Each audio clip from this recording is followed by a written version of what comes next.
Thank you. Thank you all very much. Thank you for coming.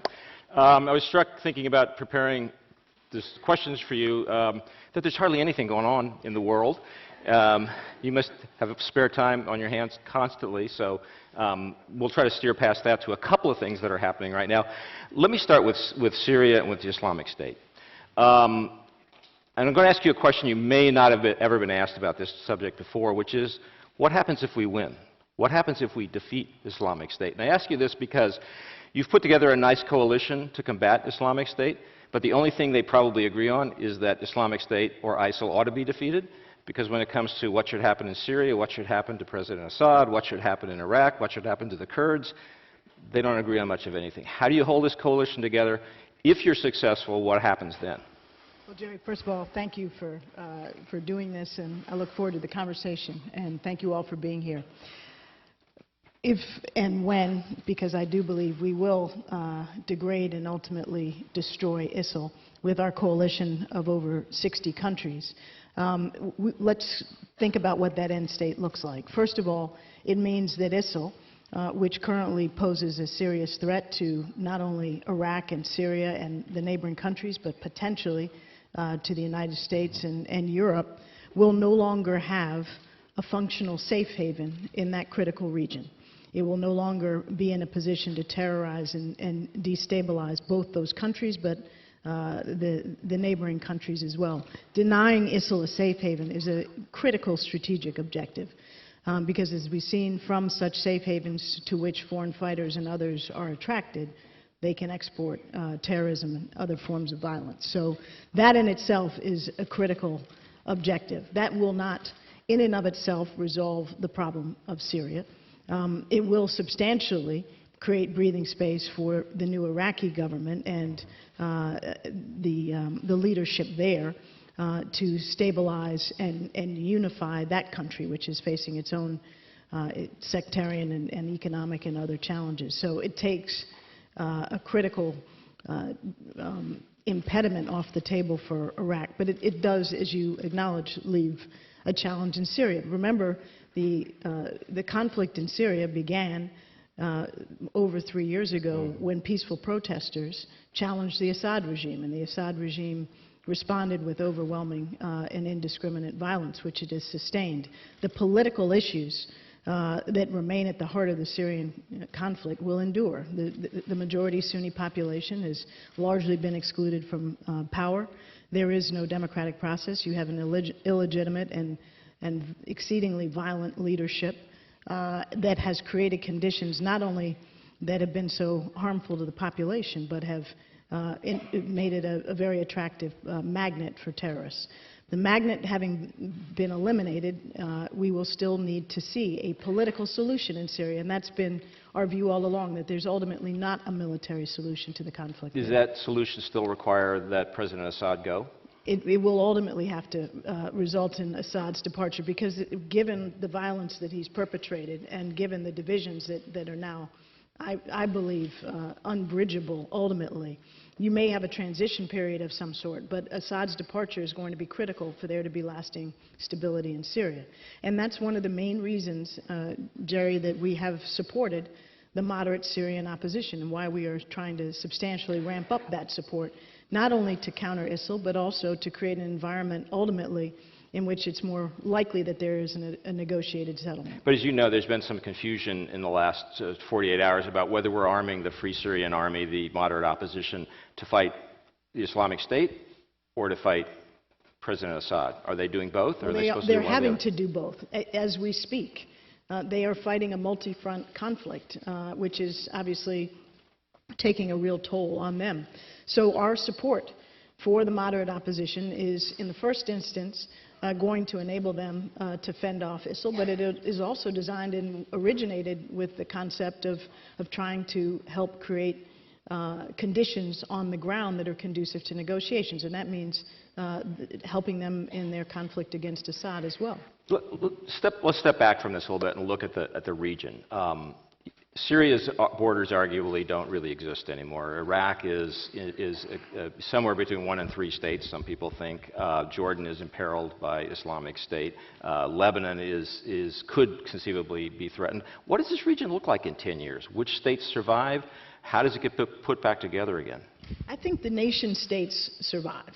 I think, again, in the context of a successful outcome vis-a-vis ISIL, the border between Iraq and Syria, which is really the one that has become more blurred, will be fully reestablished. Obviously, Israel's borders will be very fully and well defended, remain sacrosanct, and our commitment to that is unshakable.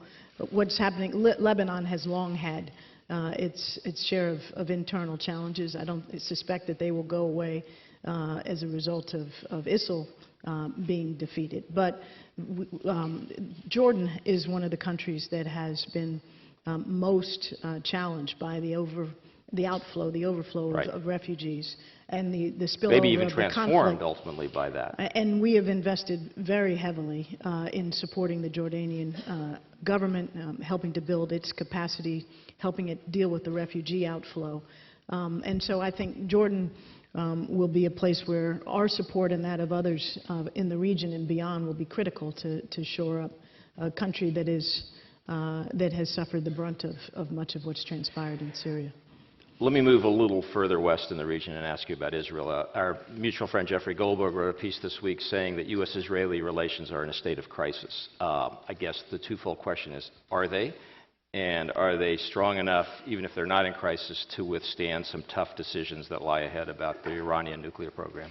The relationship is not in crisis. The relationship is actually fundamentally stronger in many respects than it's ever been. We have the greatest and strongest security cooperation between the United States and Israel that has ever occurred, and Prime Minister Netanyahu has heralded that on many occasions. President Obama and Prime Minister Netanyahu have a constructive and effective relationship. They have met one another more frequently than President Obama has met any other foreign leader. He was just in the Oval Office earlier this month for extensive consultations. Tonight, I am taking my Israeli counterpart, the National Security Advisor, to dinner on the eve of what we do 2 times a year, which is I will host tomorrow a large Israeli delegation for something called the Israeli Consultative Group, where they bring equivalents from their intelligence community, their defense establishment, their diplomatic establishment. They meet with our colleagues and counterparts at very senior levels in all of those agencies, and we share information and engage in strategy on the range of issues that are of mutual interest in the region, from Iran to the ISIL and all of the issues that we're discussing here today and many others. That kind of deep cooperation, consultation, sharing, strategizing is unprecedented, and that's something that has evolved uniquely in this administration. So there are issues we disagree on. The most prominent one that you have seen manifested itself, unfortunately, in the press has been on the issue of settlements, right, where for decades the United States has had a different view of settlements and their legitimacy than the Israeli government has. The U.S. view has long been, under multiple administrations, that settlement activity is illegitimate and it's counterproductive to the goal of a 2-state solution. Obviously, this Israeli government has taken a different view, and when such announcements are made that are significant in their consequence, we're compelled to comment on them. But that's not a reflection of the health of the larger bilateral relationship, which is quite strong. Interestingly, at the same time, there seem to be a lot more areas of common ground between the U.S. and Iran emerging, not the least of which is ISIL, obviously, but perhaps even a stable Iraq, perhaps some other areas where there have been disagreements in the past.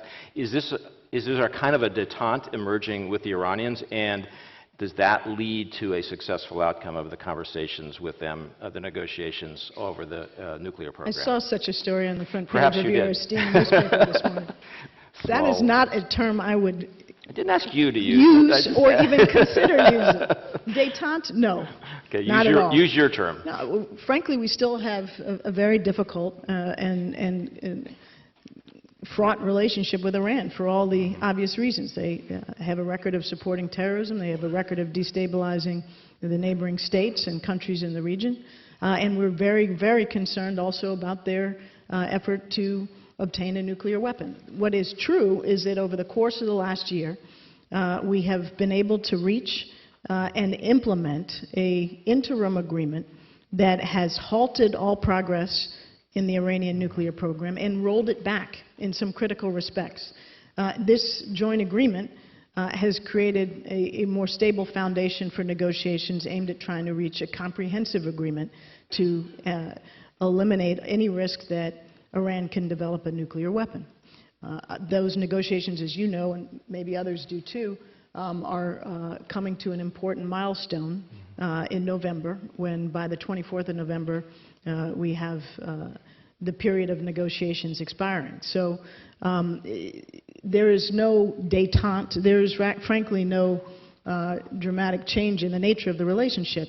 If we were to achieve an agreement on the nuclear program, that would be a very significant accomplishment, which would make Americans more secure and the region more secure. But it wouldn't end our concerns about other aspects of their behavior. Odds of success on that? It's hard to judge. I would say, 50% or less. Shifting to Russia and Ukraine, because I wanted to touch on that and Ebola before our time runs out. President Putin gave a remarkable address late last week, which makes for fascinating reading, at an international conference, in which he said that the U.S. declared itself the winner of the Cold War, tried to impose a universal diktat on the globe. It has supported since then neo-fascists and Islamic radicals, has used economic and propaganda pressure to meddle in other nations' domestic affairs, has resorted to outright blackmail against a number of world leaders, has supported a coup d'etat in Ukraine, and is spending billions of dollars to keep the whole world under surveillance. How's that relationship going? And more seriously, can you work with him? That sounds like a classic Soviet diatribe. The relationship with Russia is obviously very strained by its actions to illegally annex Crimea and its infiltration into the rest of Ukraine. The relationship is also under great strain because the United States has successfully rallied the major economies to impose now very biting sanctions on the Russian economy to extract a very high price for their behavior. Now, they have withdrawn the bulk, but not all of their forces from Ukraine, and there is a very fragile Minsk agreement and sometimes ceasefire, which is thankfully created space so that the Ukrainians could have a successful election for their parliament last Sunday, and we hope will enable President Poroshenko to have the kind of governing coalition that will enable him to enact critical reforms and move, as he has chosen to, towards Europe. But the relationship with Russia is strained, and there remain areas where we have been able to continue working together in a constructive vein. The Iran negotiations are one example of that. And I could give you others, but there are a wider range of areas where the relationship is more difficult.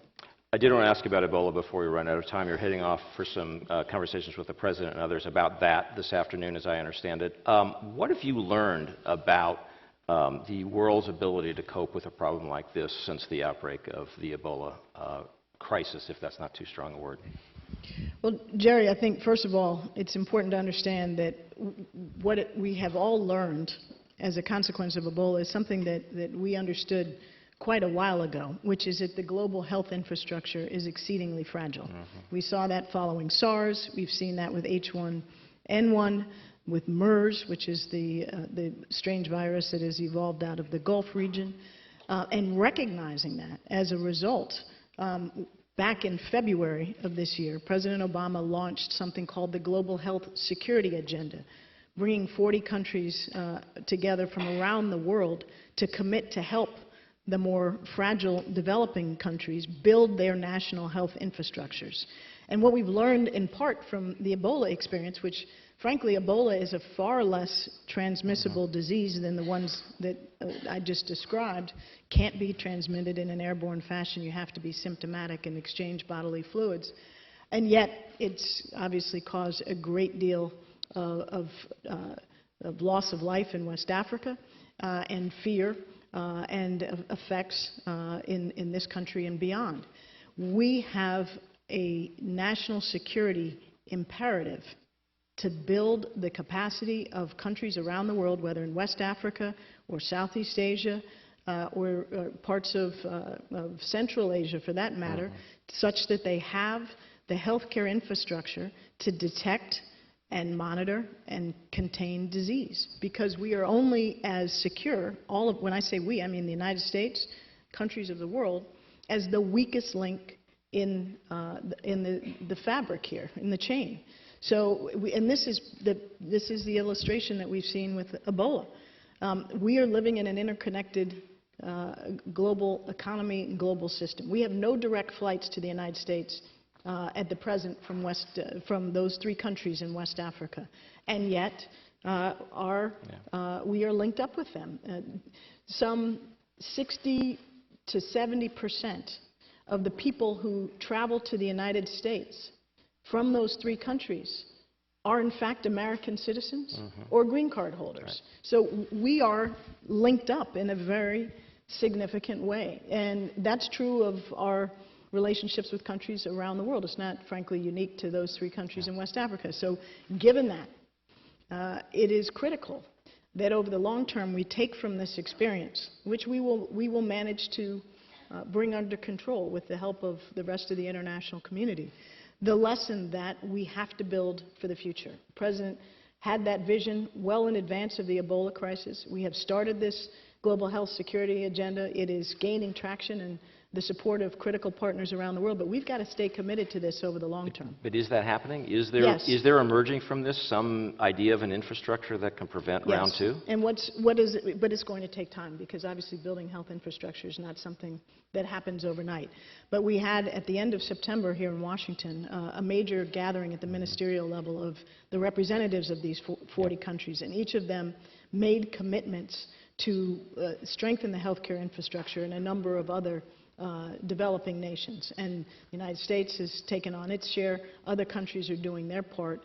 And that's going to have to be a set of investments that we sustain over time and take very seriously. Let me ask you this final question. You know, there's the list of problem areas is long. I didn't even get through them all here. But I want, and by the way, the Attorney General got to answer as a final question who should play him in the movie. You should feel free to answer that question if you would like. Halle Berry. Okay, there you go. Consensus choice, clearly. I should be so lucky. The more serious final question I was going to ask you was this. You know, I wonder, for somebody in your position, when you go home at night, what's the thing you would like to be able to spend your time on that you can't? In other words, kids. Okay, that's true. I'm sure that's true. What's the world problem you'd like to be able to devote some brain cells to? Well, because things get pushed off the radar screen by the crisis of the moment, and most people have in the back of their minds something they wish they could get around to. And I just wonder if there's one of those for you. Well, in fact, Jerry, I mean, it may be hard to imagine if you're watching the television and seeing what is being relayed every day. But the fact of the matter is, we have no choice but to be working not only on the hot issues or even the crises of the day, but the long-term aspects of our agenda. And what we were just discussing, the global health security agenda, is a classic example of something that gets very little attention or press. Most people wouldn't know about it if it weren't for the Ebola crisis, and even though there is an Ebola crisis, most people don't know about it. But it is building architecture for the long term. And we are doing that in many different respects, whether it's our non-proliferation agenda and the nuclear security summits that we've held to lock down and try to make much safer nuclear materials that are in various disparate places around the world, whether it's our efforts to strengthen the capacity of fragile states more broadly, build open government partnerships, another important initiative of the administration where we're trying to fight corruption and build transparency in countries around the world. And I'll give you an interesting example of why that matters. This open government partnership, which now has brought together 60 countries to make commitments that they will share information with their populations. You can see, where tax revenue goes, and have all kinds of systems that hold governments accountable.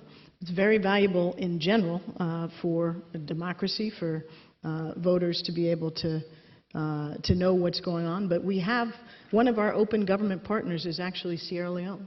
And because Sierra Leone is part of this system, they have been able to utilize and disseminate information with their population that has been beneficial in communicating and dealing with the Ebola epidemic. So all of these things are interrelated. And even though they may not be front page of the Wall Street Journal, they are important, lasting contributions that the President is committed to locking down, that will, in fact, leave behind a far more secure and far more open and democratic set of partners around the world. Well, Susan Rice, I do hope in the midst of all that you do get more time with your kids. And thank you for taking time today. Thank you very much. Appreciate it very much.